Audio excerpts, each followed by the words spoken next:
Boa noite, irmãos, graça e paz.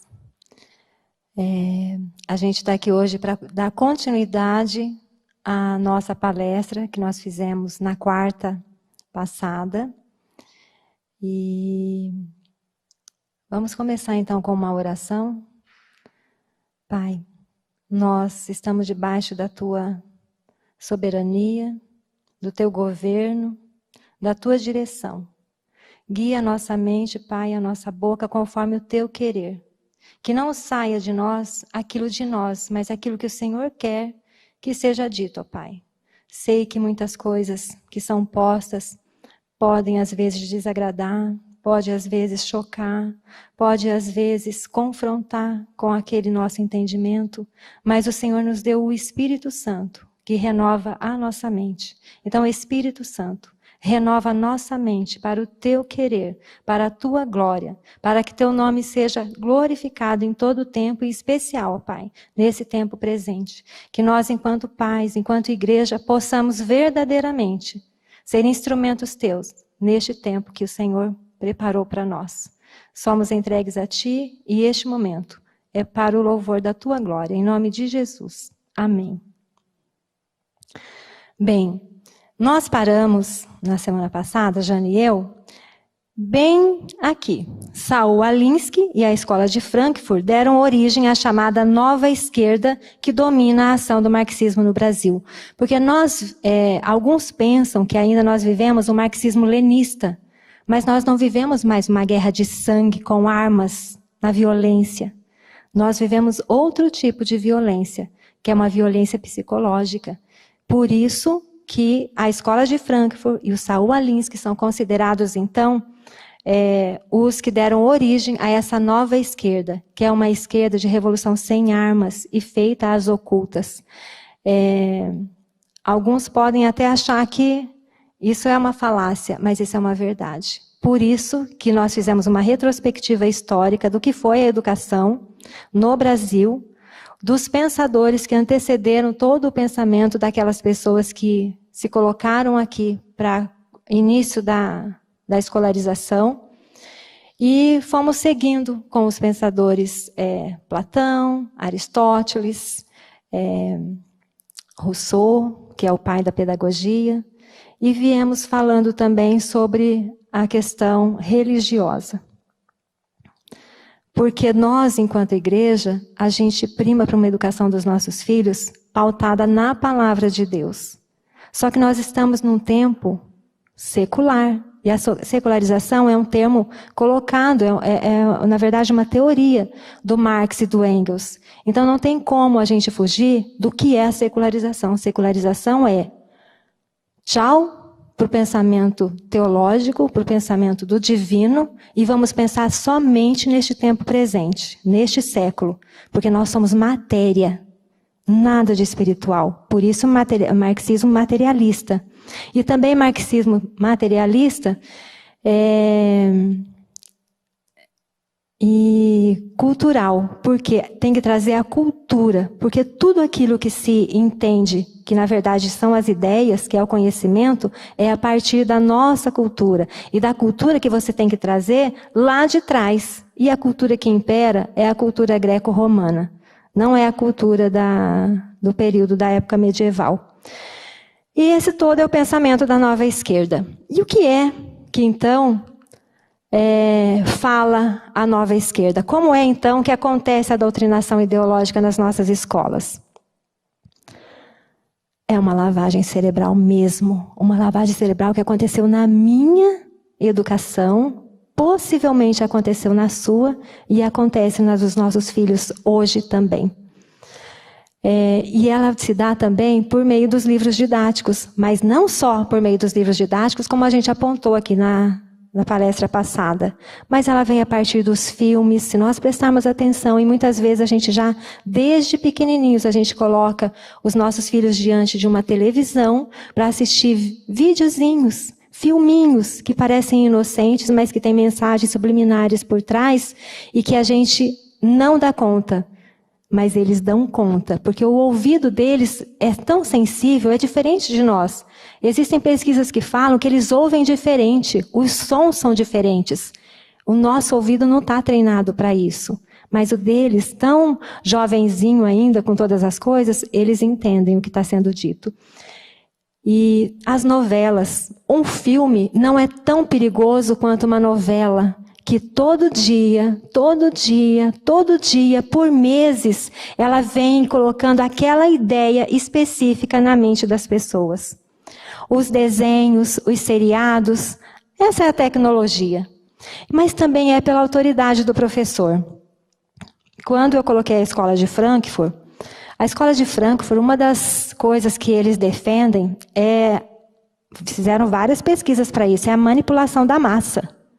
Fizeram pesquisas, e uma delas sobre a autoridade do professor. Quando o professor está perto do aluno, e ele junto do professor, e o professor coloca dor nele, ele se submete, porque ele entende que aquela autoridade é suprema. A autoridade do professor é uma autoridade suprema. E tem tantas outras técnicas que eles colocam na escola de Frankfurt, mas uma delas é da autoridade do mestre. Quando eles falam em treinar pessoas para disseminar a ideia da nova esquerda, a gente ouve aí falando, é o professor, o culpado é o professor, tudo está na escola. Está na escola porque ele tem um tempo de muitas horas fixada com o professor em sala de aula, os nossos filhos. Mas o médico também é formado nisso. O assistente social, o político, o teólogo, os historiadores, a imprensa, os grupos de amigos, a própria escola de Frankfurt fala sobre a pressão do grupo. Se você está num grupo e você não quer participar dele, você está fora. Mas se você quer estar dentro, você tem que ir conforme o líder daquele grupo. Essa é uma forma de manipulação. E os amigos da escola, os amigos do trabalho, são vários os profissionais. Não há um sequer que foge desse esquema. E a propaganda? Gente, a propaganda, não estou falando de marketing, eu estou falando de propaganda. A propaganda é a maior forma de manipulação da mente de qualquer pessoa. A pessoa estuda exatamente para poder manipular e fazer o outro querer aquilo, desejar aquilo, ardentemente. E pasmem, a arquitetura. Como é que a arquitetura pode moldar o nosso pensamento? Gente, eu achava Juscelino Kubitschek o máximo. O cara que tirou a nossa cidade capital do Brasil, lá do estado de praias, onde todo mundo passava, que parecia muito gostoso, e colocou lá no fim do mundo. Porque agora a gente olha lá para o Centro-Oeste, tem muita coisa, mas naquela época não tinha. Era uma devassidão, era só mato. E levaram, então, a capital, Brasília, naquele lugar. Como são as ruas de Brasília? Como são feitos os prédios daquele lugar? Gente, Oscar Niemeyer é um marxista, um comunista ferrenho. E o que ele projetou ali nada mais foi do que a cidade ideal proposta por Marx. Foi essa cidade que ele fez. E ele fez muitas outras obras, inclusive escolas. Ele criou os CAICs, que não tinha esse nome, eram os CIEPs, com esse longe de tudo, com uma arquitetura que você não tem muito poder para relacionamentos, eles são mais afastados. As escolas são sombrias, aqui em Londrina nós temos 2, vocês podem, de repente, até ter curiosidade de conhecer. Vocês vão ver como é sombrio esse lugar. Eu não estou falando mal dos CAICs, porque eles têm boa direção aqui em Londrina. Mas eu estou falando da arquitetura. Como ela favorece para que se aconteça coisas que a gente não gostaria que acontecesse. Porque lá em Brasília, ruas longas, sem esquinas, prédios altos, separados um do outro, diferente de como era no Rio de Janeiro, onde você saía do palácio e já se deparava na rua com toda a população. Você tinha liberdade de chegar à pessoa, lá não. Lá é tudo separado. Hoje a gente olha diferente porque a gente vê uma cidade grande, num lugar já totalmente povoado, mas não era assim no começo. Símbolos e imagens, não tem como a gente olhar para determinadas coisas que a esquerda coloca e não ver que aquilo de fato está falando, isso é comunismo, ou isso não presta. Você vê a imagem de um bebê, um feto, você logo imagina, por que será que esse feto está aí? Será que é de aborto? São imagens que vão ficando, que eles vão construindo na nossa mente e que a gente vai começando a defender. E as palavras? Eu não vou falar muito das palavras agora não, porque vai ter um momento específico sobre a questão do vocabulário. E a própria legislação? Olha, se você quer saber como defender o seu filho de doutrinação, você tem que conhecer legislação escolar. É difícil? Bom, a lei fala que quem desconhece lei e quer questionar ela depois, morreu. Porque ninguém pode falar que desconhece o que a lei fala, o que a lei trata. Ele não te dá direito, então você tem que conhecer. E uma das coisas, tem a LDB, que eu falei um pouquinho, né, na quarta passada. Da LDB vem o Plano Nacional de Educação, que é recente, ele é de 2015. Nós temos várias diretrizes curriculares, diretriz curricular para a educação infantil, diretriz curricular para o ensino fundamental, diretriz curricular para cada curso universitário. Nós temos diretriz curricular de direitos humanos, nós temos diretriz curricular para aquilo que você quiser. E dentro dessas diretrizes todas, uma coisa que é importante, porque elas têm 3 princípios que a gente tem que seguir, nas nossas propostas pedagógicas, são os princípios éticos, estéticos e políticos. Então, quando a gente falou aqui sobre os ideais de homem, que os filósofos falavam, é porque dentro de cada proposta pedagógica, lá daquela escola que você colocou o seu filho, tem um ideal de homem, tem um ideal de sociedade. E se você não sabe qual é, porque você tem o seu, mas ele tem o dele. Então, quando você vai questionar tal coisa, você, de repente, vai comer barriga.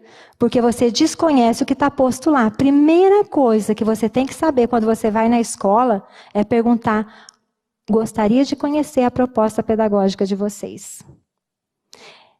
Só que a proposta pedagógica, juridicamente, ela só vai estar respaldada no regimento escolar. Regimento escolar é a norma, porque se você questionar a proposta, está lá na proposta. Mas o regimento escolar é o resumo da proposta pedagógica. Então, se você vai questionar alguma coisa de direcionamento do professor, de como que o aluno é visto, de como que o professor tem que atuar, de qual é o ensino que é dado, de qual é o tipo de avaliação, você tem que conhecer a proposta e saber se ela está contida lá no regimento escolar. É a garantia que você tem de, se necessário, você procurar a justiça, você ter o direito resguardado. Porque se não tiver, se você for reclamar de determinada coisa e aquilo estiver contemplado no regimento escolar e na proposta pedagógica, você colocou lá porque quis. Foi uma escolha sua. Então você não tem chance de discordar. Então, antes de qualquer coisa, conheça a proposta pedagógica. Ah, mas a escola é pública? A escola é pública e cada escola tem a sua proposta pedagógica construída pelo corpo docente e os técnicos que compõem a equipe da escola. Aprovada pela Secretaria de Educação, que passa por todo um processo depois de autorização junto ao Conselho Municipal.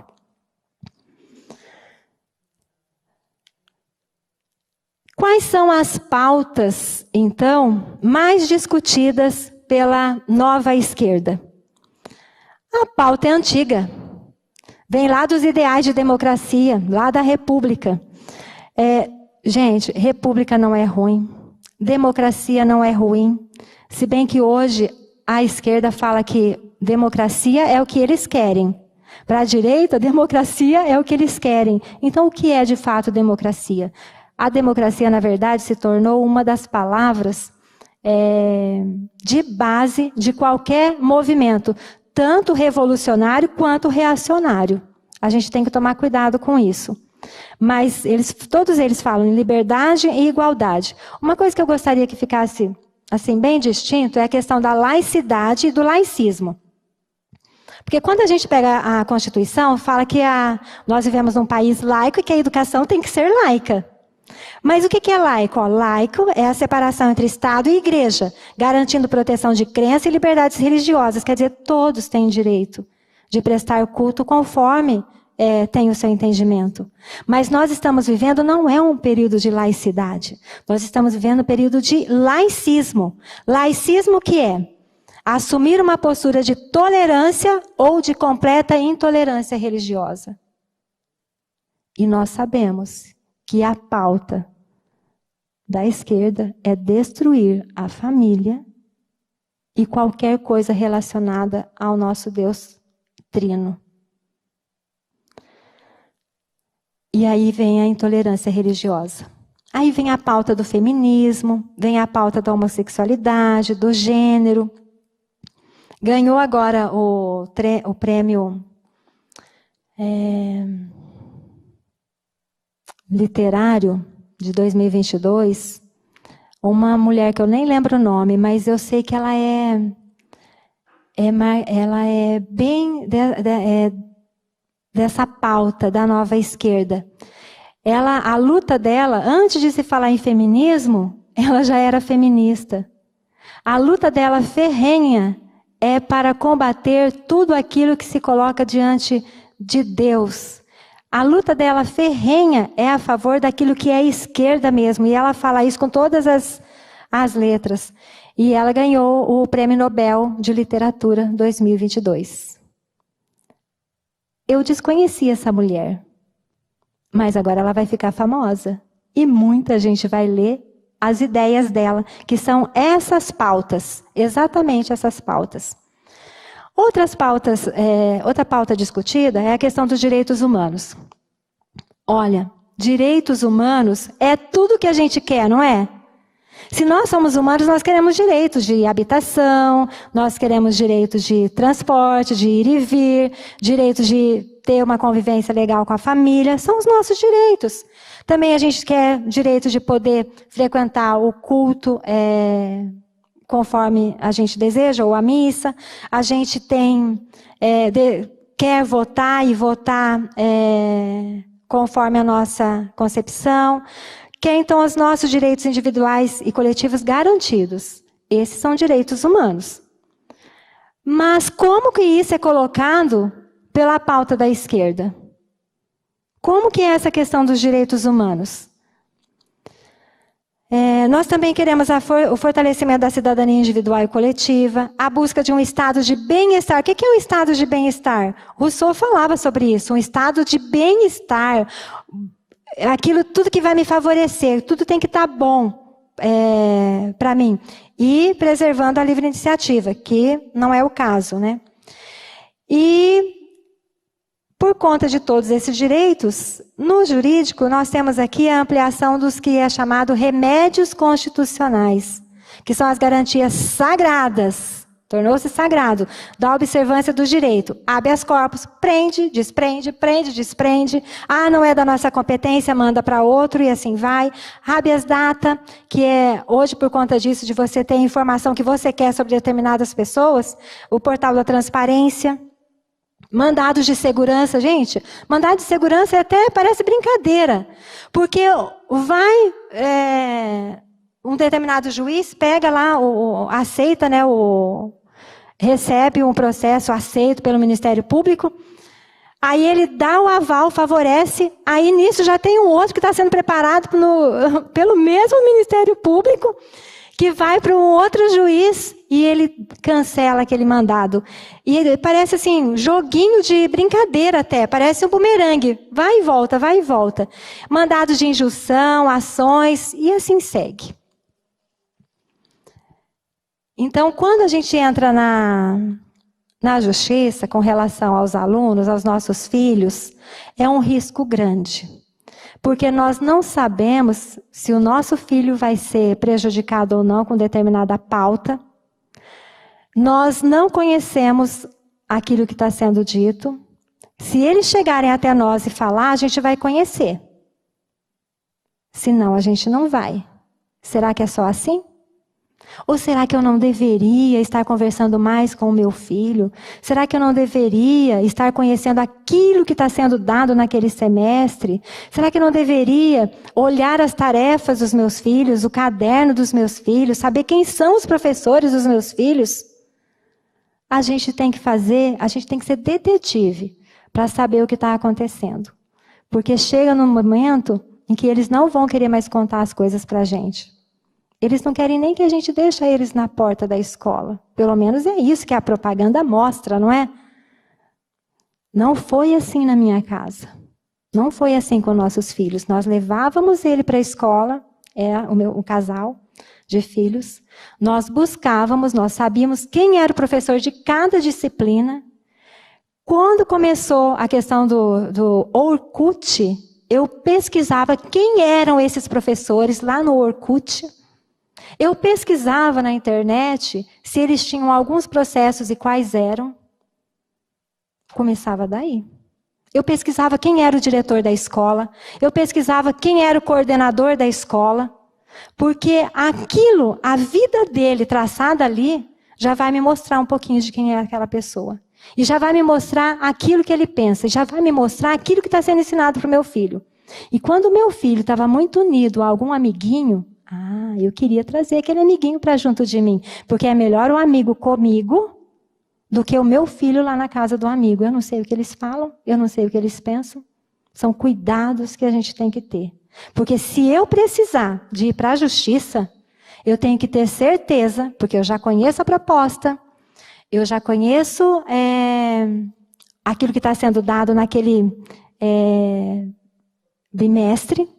Eu conheço os professores, eu conheço o diretor, eu conheço a Secretaria de Educação ou a Secretaria de Estado, que é o núcleo. Eu conheço cada um deles e eu sei as vias que eu tenho que ir. Porque se eu chegar para um determinado juiz e ele falar não, porque foi assim que nós começamos a nossa palestra. Educação é direito do aluno aprender e é direito do professor ensinar. É dever do professor ensinar e o aluno, a família tem o dever de acompanhar essa educação do filho menor. E mesmo quando ele for grande, não é assim? Se ele estiver no caminho e eu junto com ele no caminho, ele não vai se desviar, não. Ele vai estar ali trilhando no caminho. Nessa hora, eu posso, de repente, ter uma garantia de que eu vou ganhar uma ação. Mas tudo vai depender ainda do juiz. Porque nós não sabemos o que os juízes pensam. Cada um tem um viés. Cada um tem um doutrinamento por onde ele acha que deve caminhar. Pelo caminho que ele acha que tem que trilhar. Então, são questões para a gente pensar e saber que os nossos filhos são herança. E herança, a gente cuida, a gente faz prosperar. A gente não enterra. A gente cuida dela, zela dela e faz prosperar. E quais são dessas pautas ainda as mais discutidas? Multiculturalismo. Multiculturalismo significa o quê? Eu pego tudo aquilo que é bom daqui, que é bom dali, é bom de lá, em cada um dos conteúdos, em cada um dos componentes curriculares e formo uma base única, quer dizer, sem sentido. Porque não tem como eu falar que uma coisa segue por esse caminho e trazer uma outra que segue por outro caminho. Tem como eu falar que eu sou criacionista, mas eu não nego o Big Bang? Tem como? Não tem, porque uma coisa não cola na outra. É totalmente divergente. Mas no multiculturalismo ela tem validade. A nova ética. Gente, vamos falar sobre a nova ética. A nova ética é um jeito de seduzir todos para uma nova ordem ordem global. Questões ambientais, a gente está vendo aí o quanto que o agronegócio está sofrendo. Amanhã, vamos comer o quê? Vai ter abobrinha? Vai ter carne? Mas eu tenho a minha hortinha. Que bom que você tem a sua hortinha. Mas nós não vivemos individuais. O Senhor nos fez para viver no coletivo. Quando o Senhor fez o homem, Ele disse, não é bom que o homem esteja só. Far-lhe-ei uma ajudadora que lhe seja idônea. E fez a mulher. E disse mais, procriai, enchei essa terra. E tem gente aí que está querendo negar que é preciso a gente diminuir a quantidade de filhos. Deus sabe o tanto de filhos que eu posso ter e Ele me deu 2. Pode ser que você tenha 4, pode ser que você tenha 1, mas pode ser que você não tenha nenhum, se for da permissão do Senhor. Mas o Senhor tem projeto para cada um de nós enquanto família. E tudo isso nessa questão ambiental, a gente acha que não passa pelo nascimento, mas o aborto passa por essa questão do ambiental. O aborto passa por essa transição ecológica, porque precisa ter menos pessoas para você ter mais para usufruir. Para você sair desse caos que é hoje, segundo falam, né? Acabando com tudo que é natural, para você ter reconstituído um Éden. Mas é um Éden ideal, não é o Éden real. Porque nós cremos no Éden real.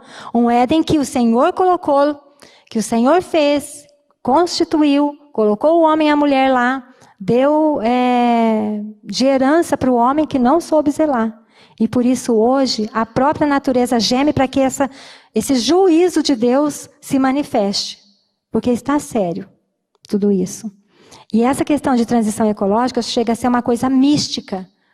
É uma coisa espiritual. E eles falam isso. E educação integral em tempo integral. Então não adianta você educar o homem todo. Você tem que educar ele o tempo todo. Então, se 4 horas já era um tempo legal para a escola, aumentou para 5, aumentou para 6, e tem escola que tem 8 horas. 8 horas, o seu filho sendo ali, ó, martelado o tempo inteiro. Martelando o tempo inteiro que aquela ideia é a melhor para a vida dele. Que o pai e a mãe não pensam que o que eles falam não é o melhor para ele. Tem também a revolução cultural. A revolução cultural é aquilo tudo que a escola de Frankfurt prega, que o Saul Alinsky prega, aquilo tudo que Marx prega, é uma revolução da cultura, utilizando de preferência os jornais, as mídias, os filmes, Hollywood, tudo isso. O Walt Disney, tudo isso. O Walt Disney que eu falo na questão de filmes. Pensando-se no imaginário coletivo. Gente, nós vivemos no mundo real ou no mundo imaginário? O mundo real. É o realismo, o naturalismo. Mas o imaginário é aquilo que a gente pensa, aquilo que a gente gostaria de ter. Quando a gente fala numa nova Jerusalém, nós imaginamos, é imaginário ou é uma verdade? É uma verdade. Porque a Bíblia é inerrante.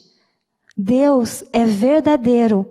E Ele fala, Senhor subiu, Jesus subiu e está preparando uma morada para cada um daqueles que crê nele. Mas esse imaginário é aquilo que a gente pensa que pode ser.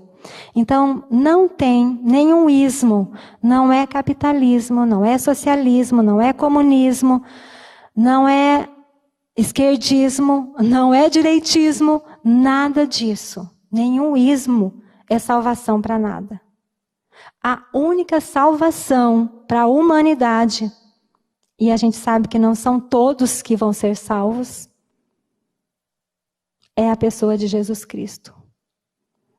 Que por amor o Pai mandou, Ele, filho da obediência, cumpriu tudo até o último minuto como cordeiro. Foi para a cruz, derramou o sangue dele e nos incluiu naquela morte. E nós podemos dizer, somos dele, temos um Pai.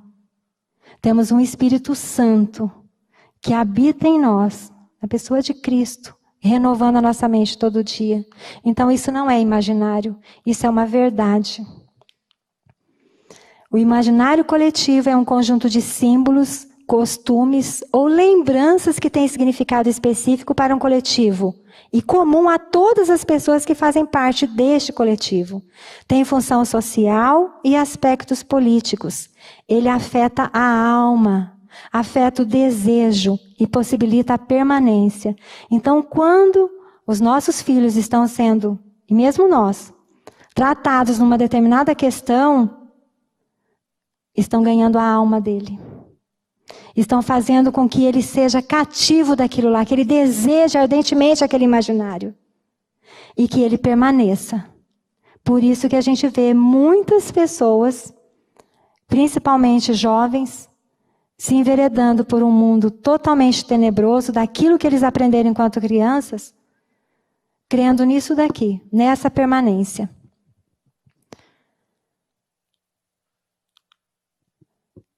Tudo isso levando a quê? A uma língua internacional. Uma língua única. Onde todos juntos, unidos, em direção à terra perfeita. Mas é uma terra utópica, que eles nem sabem decifrar como que é essa terra. É o paraíso de Marx. É o homem sozinho de Rousseau, que não tem cerca. E é individual. Há a transcendência planetária por meio do comunismo. Eu vou para além, sem família e sem fé. Mas eu tenho um dono, um Estado único, maior, centralizador, que dita onde você tem que andar, o que você tem que comer, o que você tem que vestir, o que você tem que ouvir. Você é meu. Mas nós somos do Senhor, e a palavra dele diz: não tema, germezinho de Jacó. Eu te chamei pelo nome, você é meu. Você é meu. E tem um livro, Maquiavel Pedagogo, do Pascal Bernardin, ele é de 1995, e ele vai fazer na verdade, ele está fazendo uma denúncia de como que é a educação na França. E aí ele fala de como que essa organização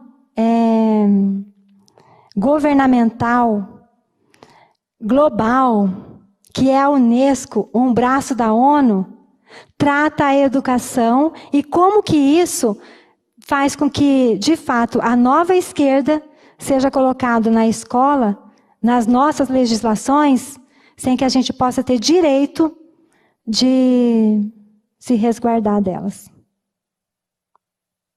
Mas Deus nos resguarda, tá, gente? Olha o que ele fala da nova ética, que eu disse que falaria dela depois.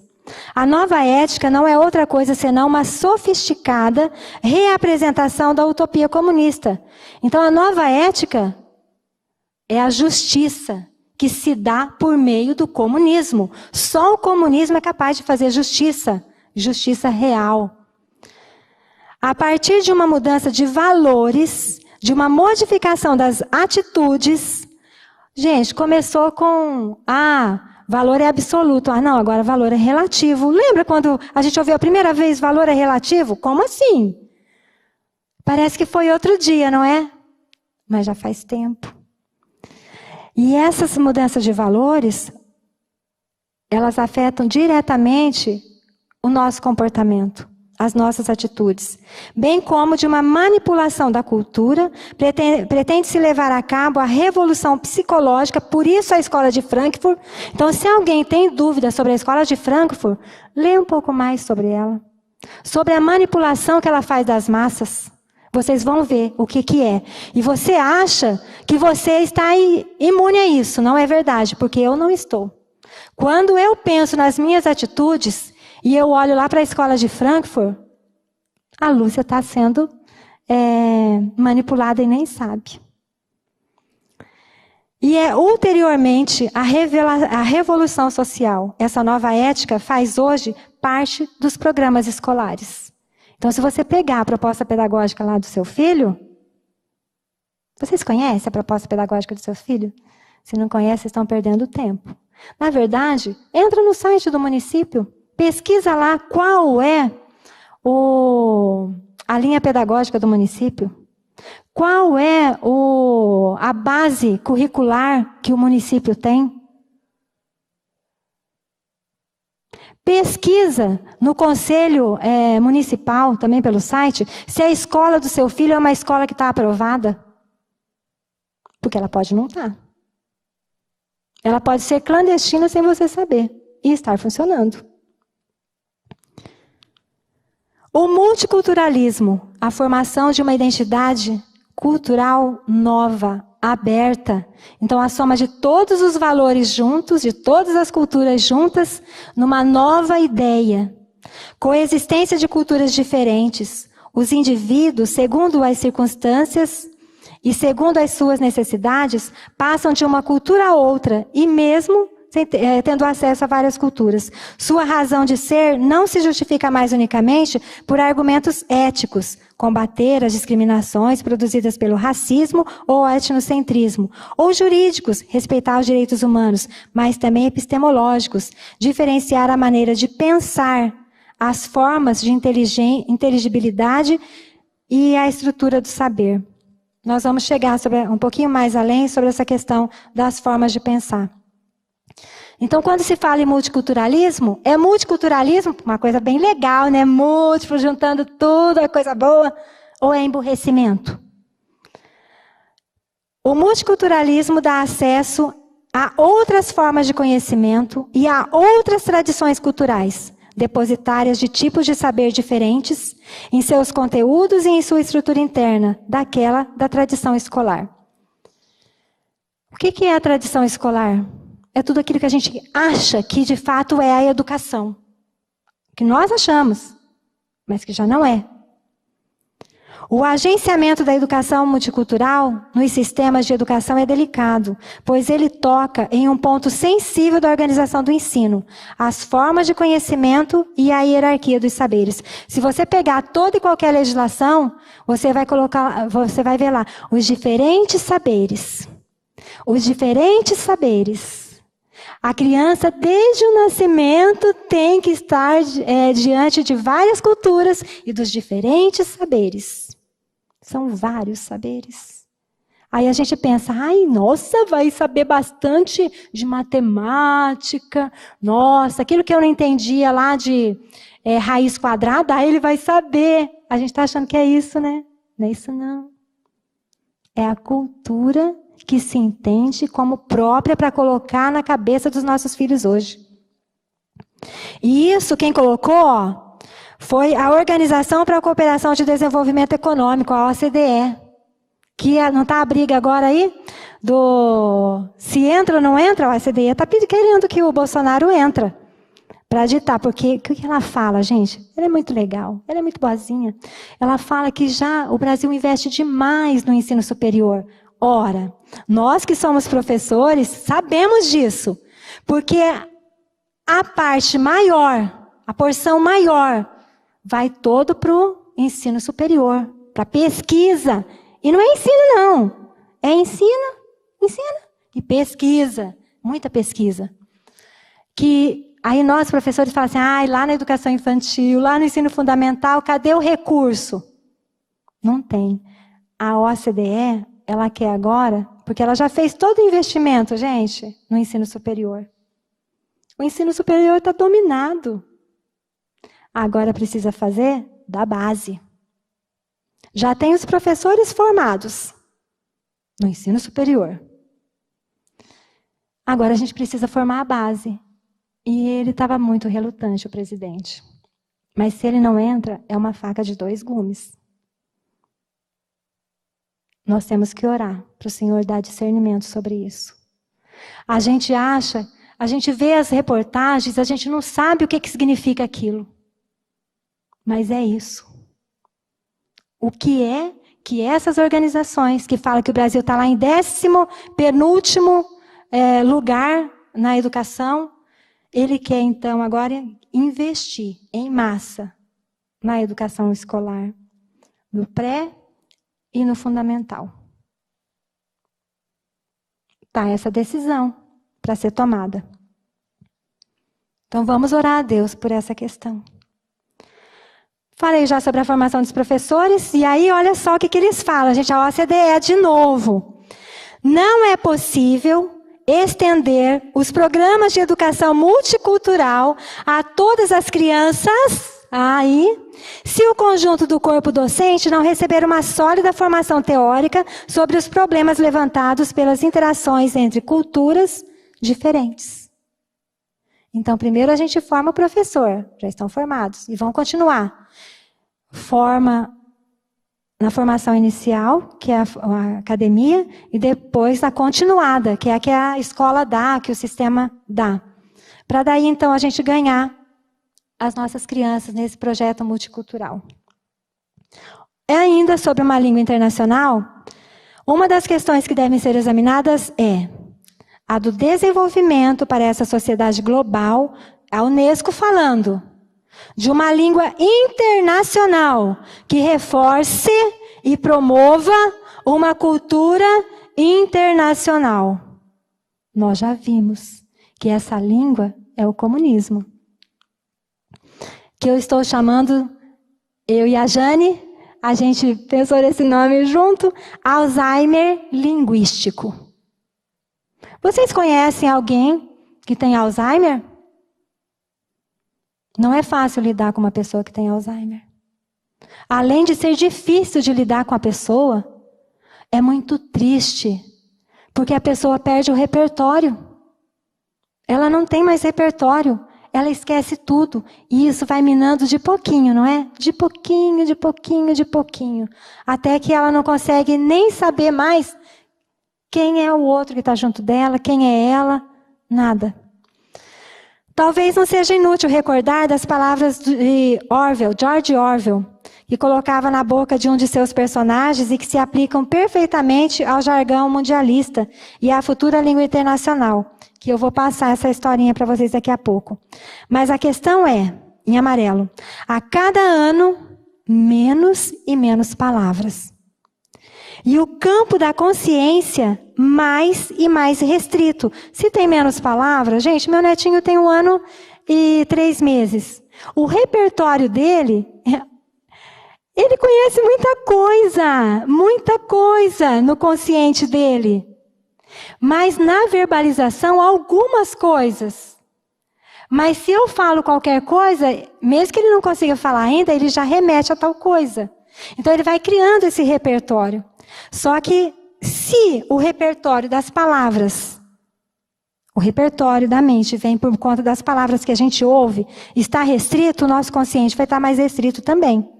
E isso será então a revolução completa quando a língua for perfeita. Qual é a língua perfeita? É a novilíngua. Gente, pesquisa na internet. Vocês vão ver novilíngua.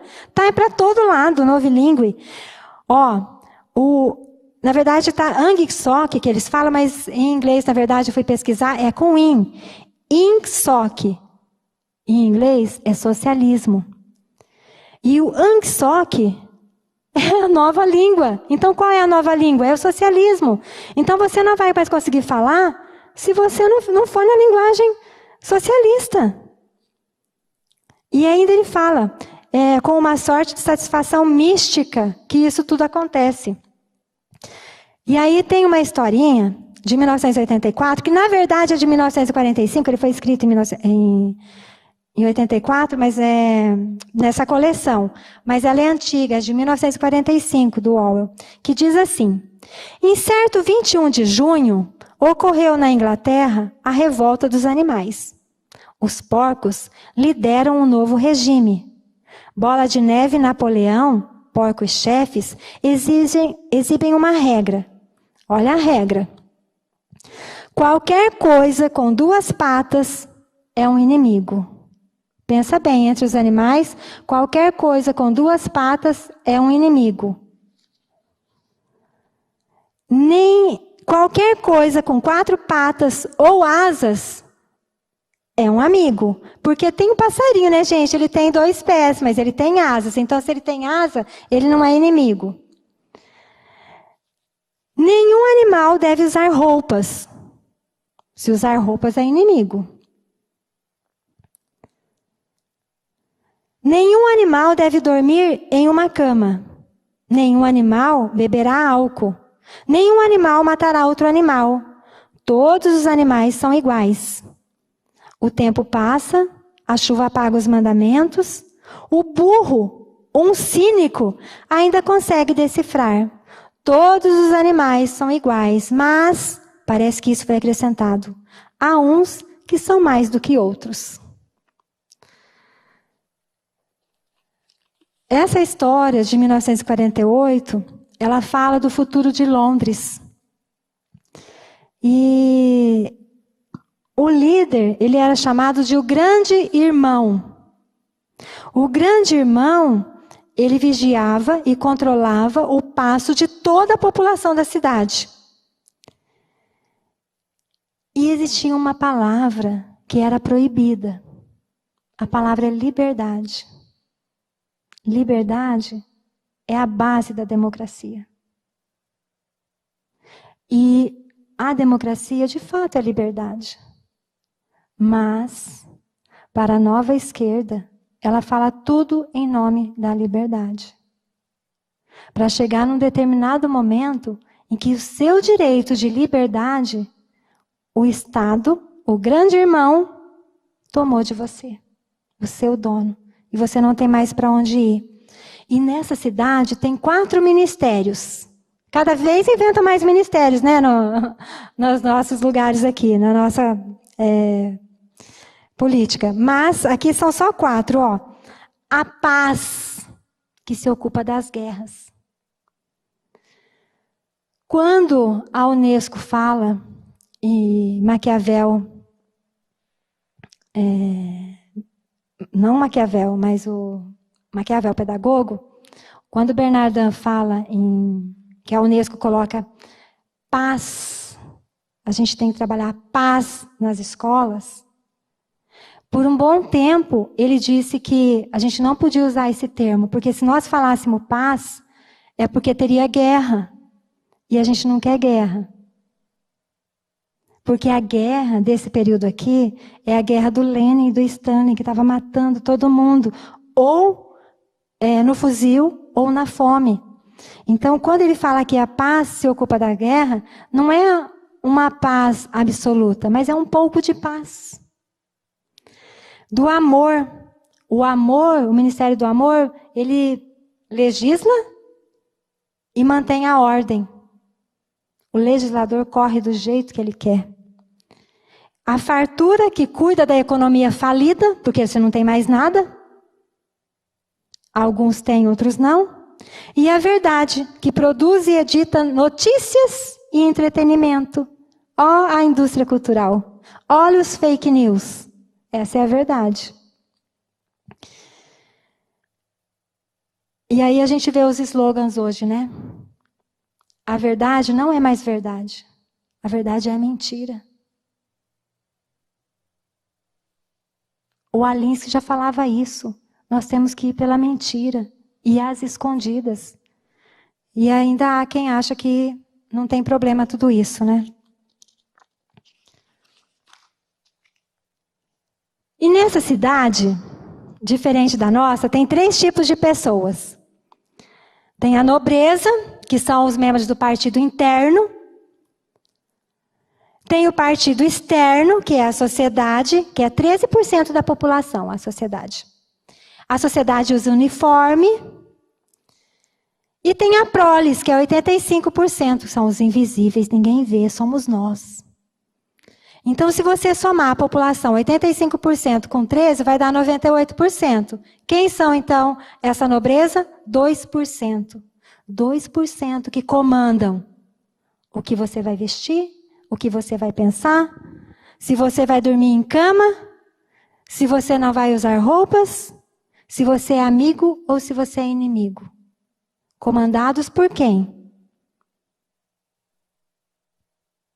Por 2 animais.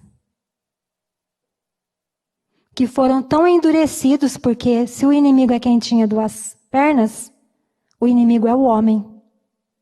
O homem é inimigo de si mesmo. Só que esse mesmo, que se dizia aqui, porque é uma analogia, né? Os porcos, Eles se tornaram tão homens quanto os outros, porque eles estavam querendo destruir o capitalismo, mas eles estavam fazendo a mesma coisa com o comunismo. Só mudou o ismo. Então, se vocês acham que ainda existe chance, não esqueçam. A mente do filho de vocês está sendo como que sugada e implantada outra coisa. A sua mente pode estar assim também. E você não sabe quem é o porco da história. Quem é o chefe dessa história. Mas abra os olhos. Porque acontece doutrinação em todos os espaços. Ninguém é isento dela. E não basta culpar o professor. Enquanto professor, eu fico chocada de ser acusada de doutrinadora. Mas eu doutrinei. E eu fui doutrinada. E corro o risco de doutrinar. Se não é por meio do Espírito Santo me lembrando o tempo inteiro. Me corrigindo o tempo inteiro em determinadas coisas. Só estando no caminho. Você esteja no caminho e coloque o seu filho também. Esse é o papel de nós pais enquanto igreja. Então o papel da igreja é pregar a palavra e orar. E pregar a palavra não é só de ortodoxia, só da boca. Porque a gente vive um tempo também que é muito fácil falar. Mas a gente tem que usar de ortopraxia. Qual é a tua ortopraxia? É para pensar. Porque de repente tem gente fazendo muito, outros fazendo pouco. Mas se você... Eu vou falar em termos seculares, tá, gente? Quer ganhar essa guerra? Discipule. Ouse discipular. Discipule os seus filhos. Discipule o seu vizinho. Discipule o seu colega. E discipule na igreja também. Porque se tem uma coisa que o Senhor falou, fazei discípulos. Fazei discípulos. A Nova Esquerda está fazendo. Se nós perdemos espaço, é porque nós não fizemos discípulos. E continuamos não fazendo. Perdendo, inclusive, aqueles dentro da nossa casa. Que o Senhor tenha misericórdia de nós. Alguma pergunta?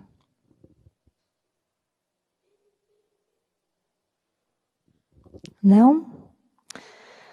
Vamos encerrar então. Eu agradeço a presença de todos. E eu poderia falar todas, mas todos e todas é um jargão da esquerda. E todes está longe de nós. Essa palavra não estará nos nossos lábios. Não será a nossa nova língua. Porque nós temos uma língua, que é a língua do Senhor. Uma língua que Ele distribuiu para aqueles que são deles, para aqueles que creem no Senhor. Então que Ele manifeste isso todos os dias, na nossa mente, nas nossas ações e dentro da nossa casa. Que o Senhor faça isso em nome de Jesus. Amém.